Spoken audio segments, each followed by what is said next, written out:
Hello students, आज हम class 12th के फर्स्ट चैप्टर इलेक्ट्रोस्टैटिक के एक और इम्पॉर्टेंट टॉपिक जो कि principal of superposition of electrostatic forces हैं उसके बारे में पढ़ने वाले हैं। प्रिंसिपल ऑफ सुपरपोजिशन को हम फोर्स बिटवीन मल्टीपल चार्जेस के भी नाम से इस टॉपिक को जानते हैं। Basically principal of superposition multiple charges के बीच में फोर्स के इंटरेक्शन के बारे में बताता है। जैसा कि हम इसके पहले वाले topics Coulomb's law in vector form में दो चार्जेस के बीच में फोर्स कैलकुलेट करना सीखे थे इन वेक्टर फॉर्म। सिमिलरली अगर किसी सिस्टम में दो से ज़्यादा चार्जेस हैं या हम कह लें कि मल्टीपल चार्जेस हैं, तो किसी एक चार्ज पे अदर चार्जेस के कारण से लगने वाले नेट फोर्स को हम कैसे कैलकुलेट करेंगे, इसके बारे में प्रिंसिपल ऑफ सुपरपोजिशन बताता है। आइए हम देखते हैं। हमने यहाँ पे तीन चार्जेस लिए हुए हैं।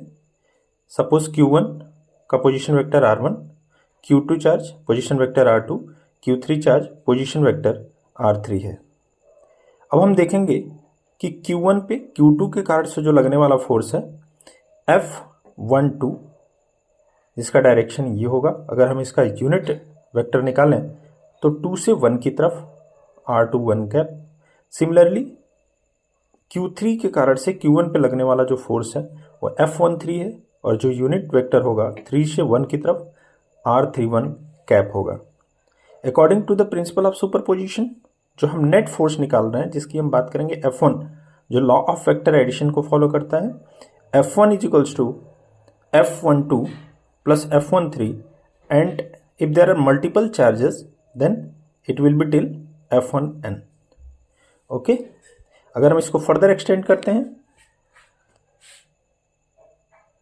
तो यहां पे F12, जैसा कि हम Coulomb's law of vector addition में हमने देखा था कि K Q1 Q2 divided by R21 का whole square and R21 cap.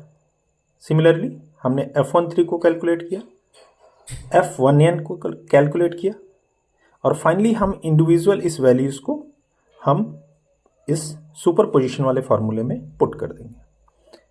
तो हमें ये एक इक्वेशन मिल रहा है। इसमें आप देखेंगे K, जिसकी वैल्यू 1/4 पाई एप्सिलॉन नॉट है, और Qn सभी इक्वेशन में कॉमन फैक्टर है, तो इसको हमने बाहर कर लिया। अब यहाँ पे बचता है Q2 divided by R21 square, R21 cap, Q3 divided by R31 square and R31 cap plus and so on.